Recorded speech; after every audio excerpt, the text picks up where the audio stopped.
G'day guys, and welcome to another episode. We're in Tasmania, Australia's most southerly state, and we planned a mission out to Maria Island, the national park island out on the east coast of Tassie.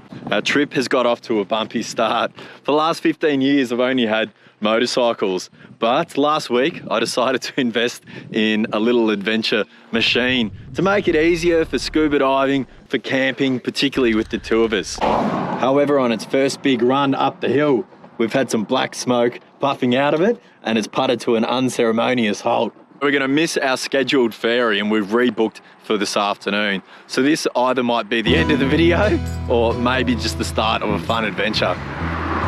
Lara's dad, Rob, is on the way. He knows everything about cars. He's going to try and get us back on the road. In the meantime, make hay whilst the sun shines. There's lots of invasive blackberries, so we're going to pick a few.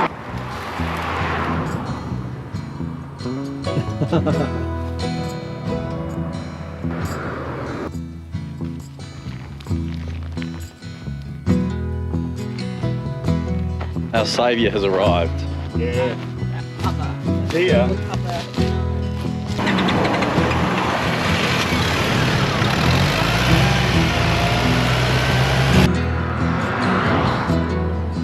Well, it looks like it might be worse than we were expecting, certainly hoping. So we're going to take it nice and easy and just find a place to turn the car around. In Tassie, you're allowed to tow a vehicle, so we're going to get a tow rope on it. We've got about an hour to get back to town and just reassess from there, but it's not looking good.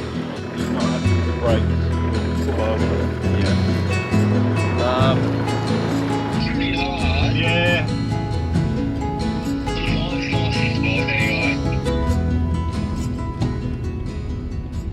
We ended up towing the ute back to Lara's dad's place. It's a bit of a hairy mission at times, but we got it back there safely, so that's good.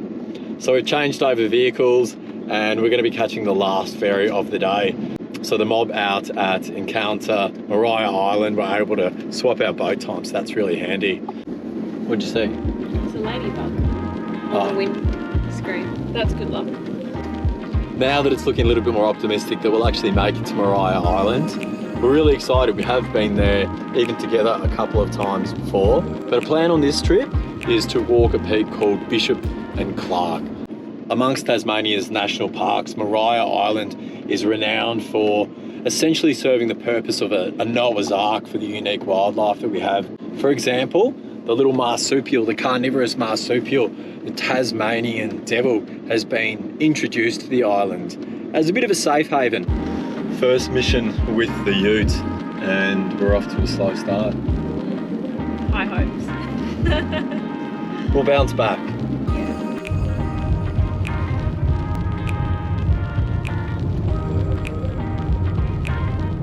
We just made it to the Maria Island ferry check-in. We're meant to get here 45 minutes in advance, but we got here 10 minutes before, so we just made it. We had to pay for our bikes to be transferred and for our tent site and go through the check-in process, so we can now breathe a sigh of relief that we're here and the ferry's just pulling up. We were pushing it, but we're on our way. The ferry departs from Freycinet, 1 hour and 15 minutes from the capital of Hobart. Thanks, mate. The trip takes about 30 minutes and the whole process is very well organised. I need an ice cream after all that stress. What'd you get? Raspberry sorbet. Maria Island can be enjoyed as a day trip, but if you plan to stay, camping isn't your thing. There is also basic bunk bed accommodation in the old penitentiary. It's an isolated place, so come with all your supplies. There's a good reason they call this the Wombat capital of Australia. He's giving himself a goodie. No. So here on the national park, they have these trolleys ready. So if you're traveling with a lot of gear, scuba gear, or perhaps traveling with a family, they can be really handy. And then you take the kilometre or so walk to Darlington. That's where we'll be camping tonight. This wombat's coming. Now typically They encourage you to stay 2 meters away from the wildlife. A bit tricky when they wander straight over to you.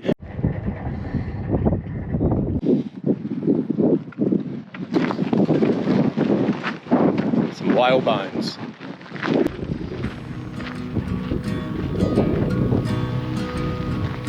So given our delays with the car breaking down earlier today, we've ended up camping at Darlington. Originally we were going to camp a little bit further out, which may have given us a bit more privacy. However, the facilities here are excellent. There's picnic tables, there's even barbecue facilities, there's toilets. Our little house for the night is all set up. So National Park says 3 to 5 hours for the Bishop Clerk hike. It's currently 5 p.m, sunsets at about 8:30. We've got bikes which we can take some of the way.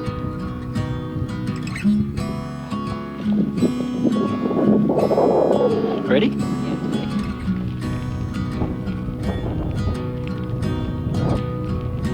Just spotted our first kangaroo on Mariah.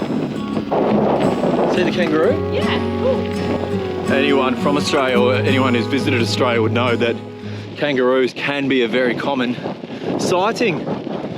Here in Tasmania, not so much. Lots of wallabies, paddy malins, but big eastern grey kangaroos that they call forester kangaroos, not as much. There were cottage sites from the late 19th century. Bit of a throwback to the time of the early industry, close to convicts. A very common bird sighting here on Mariah Island and lots of parts of Tasmania. Is a bird endemic to this part of the world. So they're known as the Tasmanian native hen, but more colloquially, that's such a tough word, colloquially, Wombat, they are commonly known as the turbo chook. The entire island is a national park, so other than a few official national park vehicles, there's no other road traffic. Oh, the smells through here of the eucalypt. It's so lovely. Better hold on so I don't crash.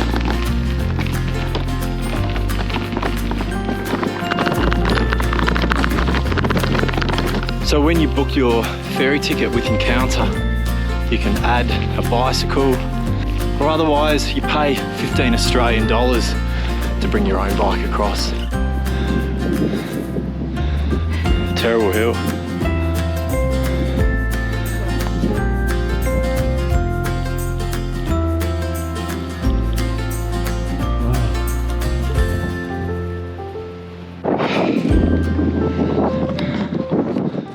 Lara's on a bike she hasn't used, well, that hasn't been used in probably 15 years. So we've got some crunchy gears we're dealing with. Not a fun time. Saved us some time. Walking stick.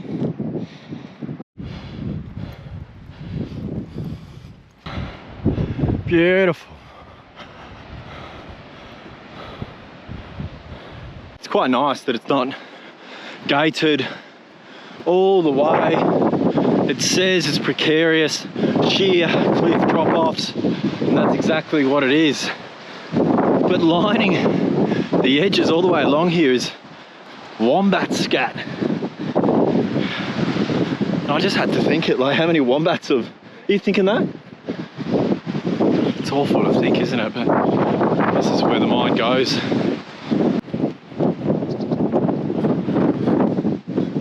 This breeze is so refreshing. White-bellied sea eagle. Wow, that's awesome. Wombat scat, the cuboid shape of wombat scat. Doesn't make sense, right? That is a square object come out of a round hole. We'll link to a video below. Someone's explained it.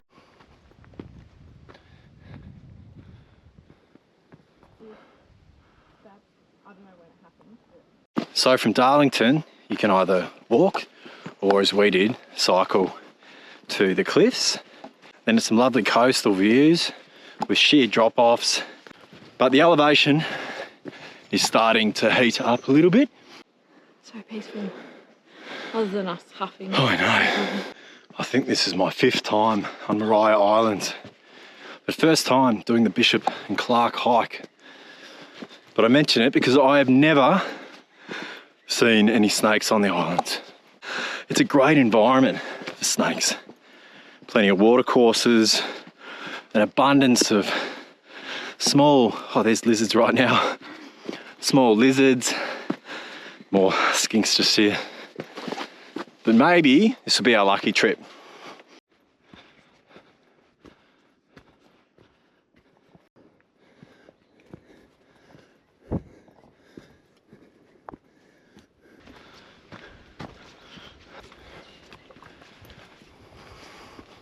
This is what I've been waiting for.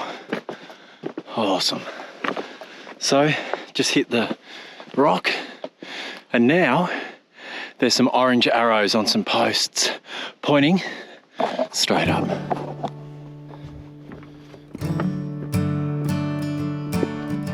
Well, up to this point, it's a path.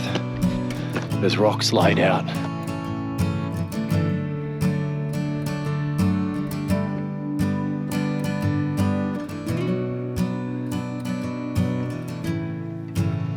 Good work, Lara.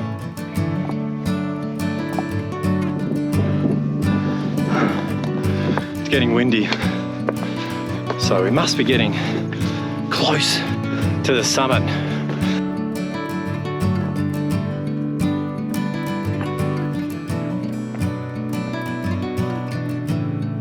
We've run out of yellow or orange markers to follow, but there's still some more rocks, so I'm gonna keep climbing. Yeah, definitely.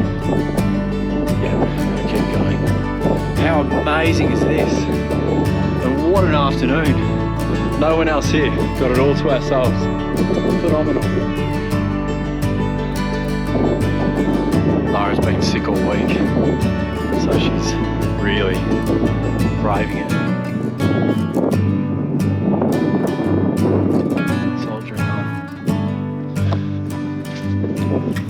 Yeah, on a windy day, on a wet day, wouldn't recommend this at this time of day. But with this lichen, when it's bone dry as it is, it makes for a reasonably good climbing surface. Well, I'm really angry at myself, but in my excitement, rush, haste, I've dropped my sunglasses, and it couldn't have really happened in a worse area. It's not dangerous, but there's so many gaps for the glasses to fall between. Anyway, I brought my headlamp in case we were running late. So I'm gonna cave for a little while, I guess, and see if I can find these bloody sunglasses.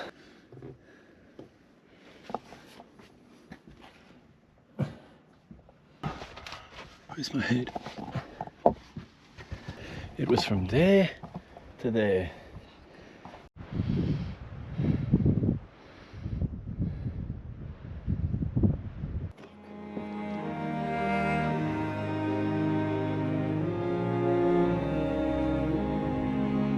The arrows have started again, so we're in the right space.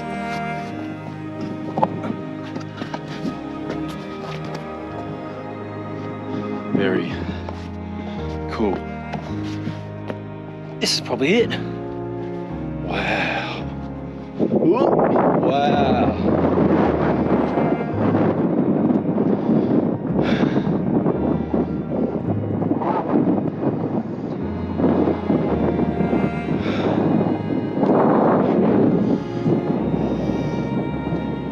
See how Lara's doing.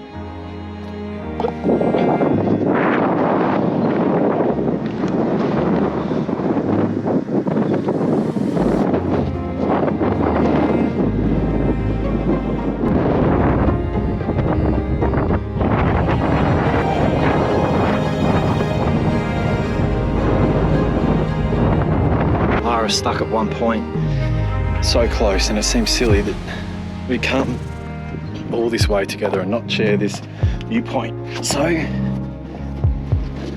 just going to backtrack slightly. Like I'm locked in. Right. Yeah, right hand with me. And then you tell me 1, 2, 3. Well done. Yeah. It's just up here.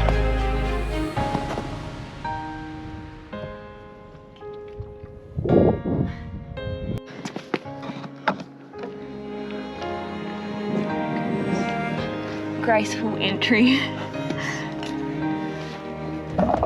Yes, well done. Thanks for your help. No worries. Let's go. Here. You've got to be really careful.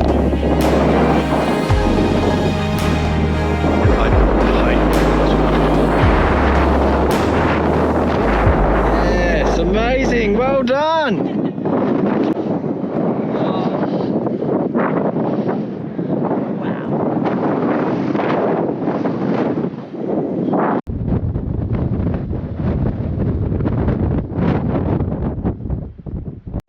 Down 1 car, set of sunnies. But amazing, so worth it, mate.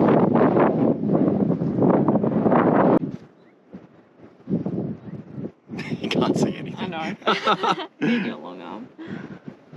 Not my midget body. I'm not happy with it. Oh my god. That's nice stomach drop. Yeah, we're up at 620 metres in elevation and it is magnificent. What a perfect day to do it. We could paraglide down. Yeah, it's so nice. Nice light.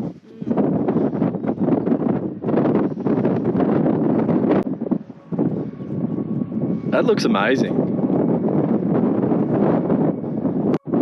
That shadow is getting longer and longer of the cliff face out in the Southern Ocean. Being such a clear day, we can see Freycinet Island. We've got jackets, we've got a first aid kit, we've got food, we've got fire, we've got an emergency location device. Our phones work here. Well, I got to speak to my niece on the phone before, and she loves baby wombats and wallabies, so she's very excited that we're here in Mariah. And maybe I'll bring Myrtle here one day. Quick M&M boost up in energy, and then we've got the long trip down.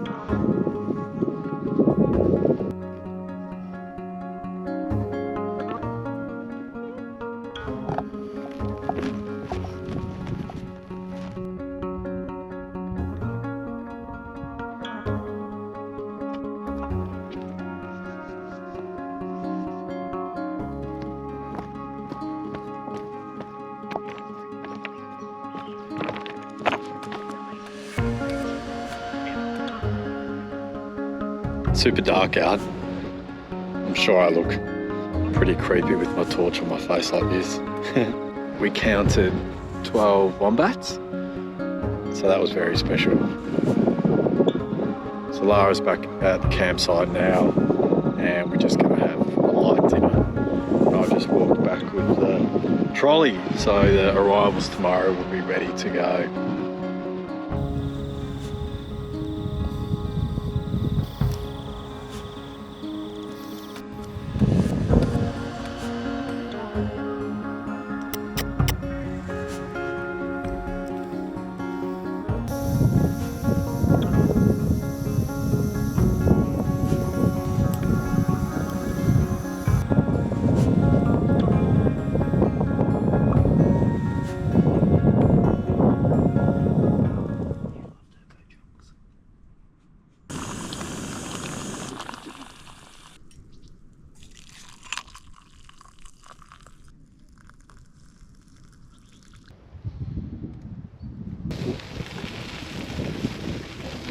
There was a big thunderstorm a couple of hours ago.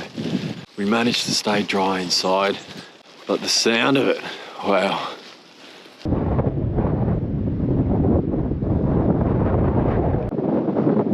These are Cape Barren geese. Open patch of grass. There's a wind whistling through. They just seem completely unfazed, so they're surely very hardy birds.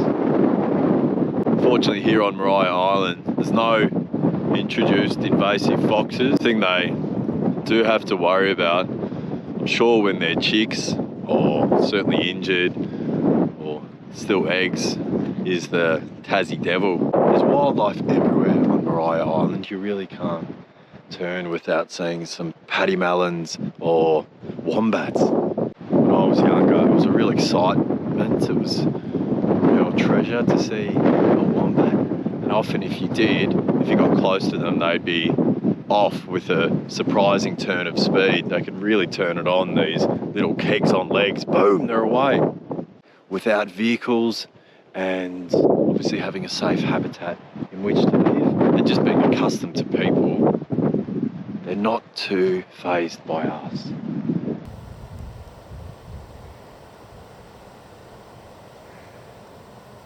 Saying that, most of them do still maintain this general cautiousness. The wind's blowing pretty much straight in my face now, so blowing towards this wombat, and every once in a while she stops and just looks over towards me. There's also a very young forester kangaroo, little Joey. Seems to have attached itself to the wombat.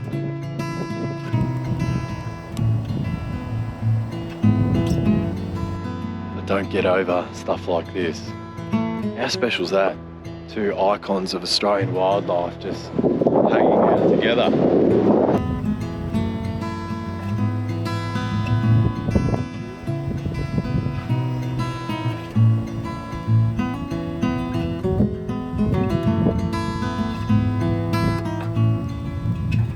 So you can tell this Joey is a kangaroo because of the length of its legs. They also generally have a more uniform colour, the kangaroos, rather than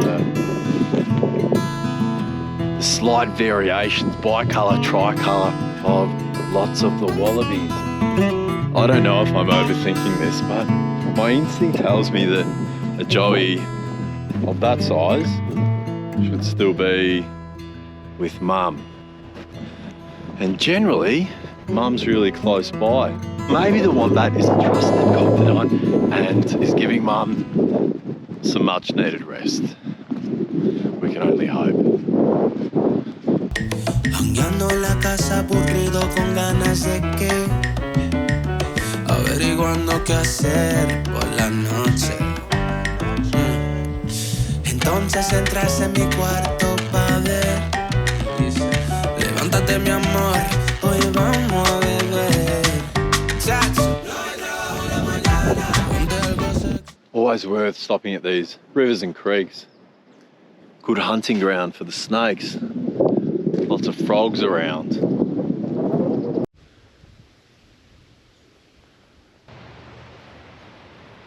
Painted cliffs are only accessible at low tide. You'll see why in a moment. I'll at least be able to get around the corner and give you an idea of why people love to come and visit here.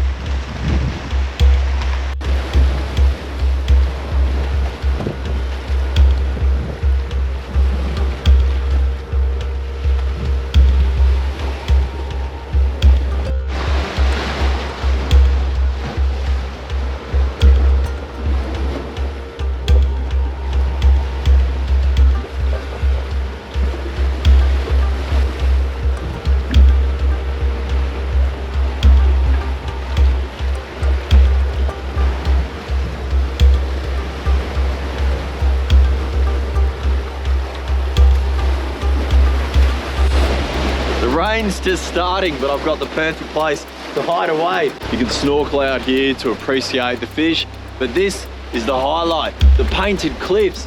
See over time how the crashing waves and the wind have shaped these evocative cliffs. The cliffs get these dramatic and what look like intentionally artistic designs by water making its way through the sandstone, resulting in these stunning swirls and honeycomb-like designs.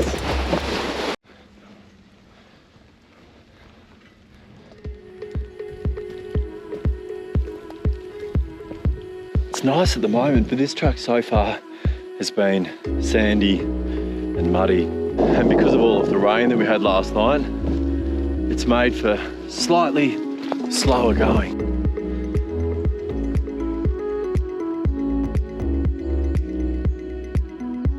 In this grassy plain, we've got two other species of our macropods. So we've got the rufous wallaby, this small little wallaby, also called the paddy melon, with its mouse-like features. And then the larger wallaby at the back here, this is the Bennett's or the redneck wallaby.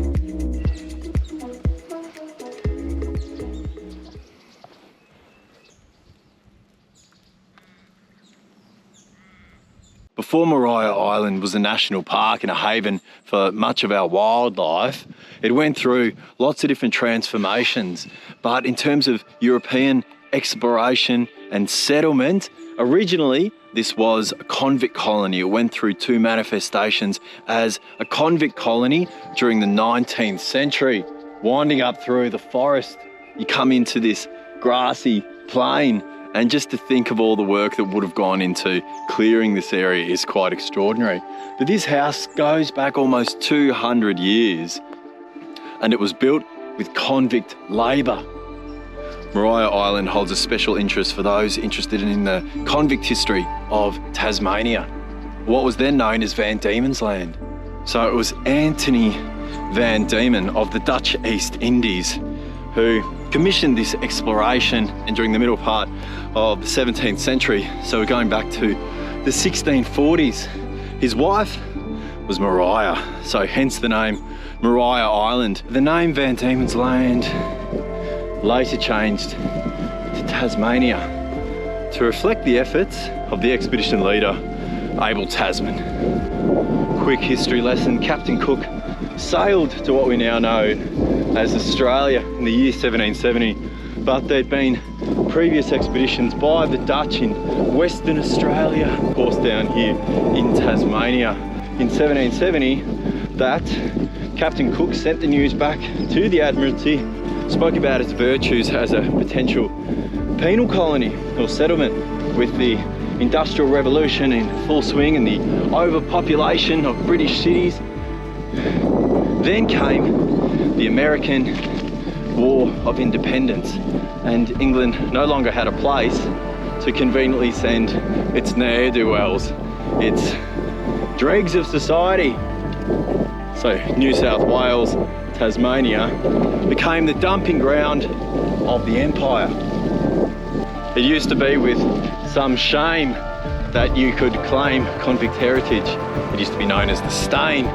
Nowadays, I think there's some anti-authoritarian pride in it. My family has some convict stock that comes from County Kerry in the south of Ireland. Being an island where there was work to be done and free convict labour to be had, Maria seemed like a perfect place to house convicts. Also, it was a very hard place to escape from. Most convicts being unable to swim and the fear of the big white sharks that patrol the southern waters. Oh great, we've got some turbo chooks.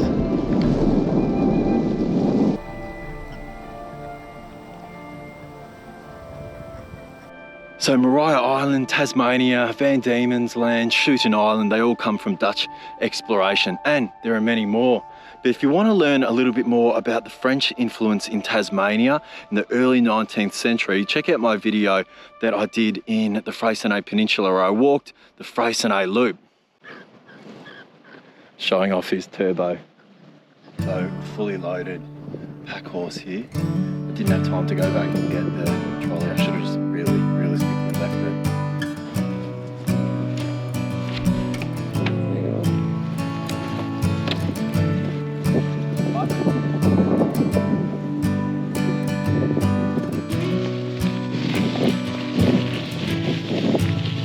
How are we going to stack it?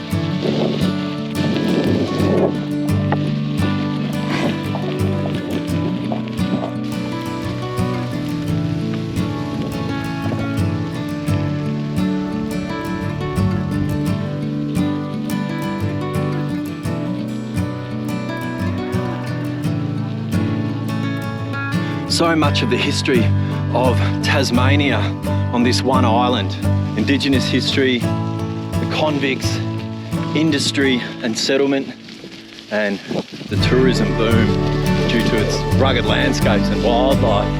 Here's a scattering of bones, a legacy from the whaling industry of the early 19th century.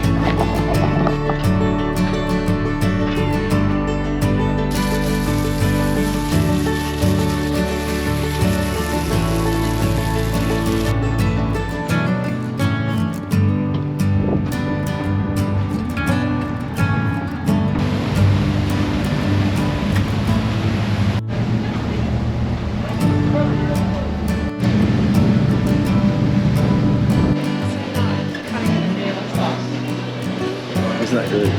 I'll be scoping out which one's the bigger. Just got back to Tribunner, loading up on some goodies before we head on back to Hobart. Thanks for coming along. Subscribe for more adventures.